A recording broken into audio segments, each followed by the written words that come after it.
ট্রান্সশিপমেন্টের মাধ্যমে ভারতের ভূখণ্ড ব্যবহার করে তৃতীয় দেশে বাংলাদেশের পণ্য রপ্তানির সুবিধা বাতিল করেছে ভারত। এতে প্রতিবেশী নেপাল, ভুটান ও মিয়ানমারে রপ্তানির জন্য ভারতীয় ভূখণ্ড আর ব্যবহার করা যাবে না।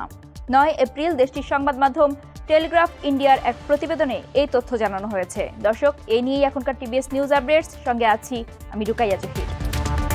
টেলিগ্রাফ ইন্ডিয়া জানায় 8 এপ্রিল ভারতের central board of indirect taxes and customs এই সুবিধা বাতিল করে আদেশ জারি করেছে।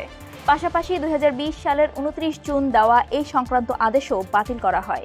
ওই আদেশে আরও বলা হয়েছে 2020 সালের আদেশ অনুসারে ভারতের central board of indirect taxes and customs বাংলাদেশকে বিশেষ সুবিধা দিয়েছিল।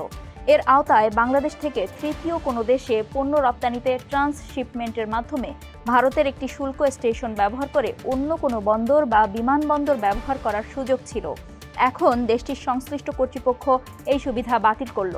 মিয়ানমারের সঙ্গে বাণিজ্যের জন্য ভারতের ওপর নির্ভরশীল নয় বাংলাদেশ, কিন্তু এই সিদ্ধান্তের ফলে ভুটান ও নেপালে ব্যাহত হতে চলেছে বাংলাদেশ থেকে রপ্তানি।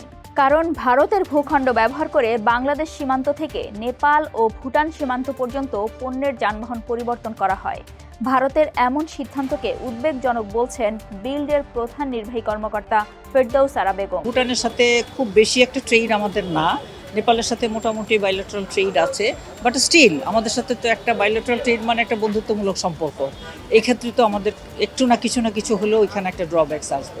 সেই জন্য আমার মনে হয় আমাদের খুব ক্লিয়ারলি এটাকে এক্সারসাইজ করা উচিত, করে মিনিস্ট্রি অফ কমার্সের মাধ্যমে পাবলিক প্রাইভেট পার্টনারশিপের মাধ্যমে আমরা একটা জয়েন্টলি চিন্তাভাবনা করে কিভাবে মুভ হেড করা যায় সে ব্যাপারে আমাদের একটা ডিসিশন চক আউট করতে হবে। দেখেন, আমাদের তো ভারতের সাথে আরও সম্পর্কটা পুনঃপ্রতিষ্ঠিত হচ্ছে, অ্যাজ ইউ হ্যাভ সিন এক সপ্তাহ আগে থেকে।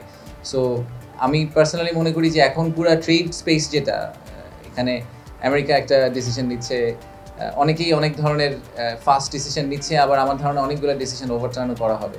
তবে যেসব পণ্য বোঝাই যানবাহন ইতোমধ্যেই ভারতের ভূখণ্ডে আছে, সেগুলো দ্রুত ভারতের ভূখণ্ড ত্যাগ করতে পারবে বলে উল্লেখ করা হয় আদেশে। দর্শক, এই ছিল এখনকার টিবিএস নিউজ আপডেটস। সাম্প্রতিক ঘটনাবলী সম্পর্কে আপডেটেড থাকতে চোখ রাখুন টিবিএসেই।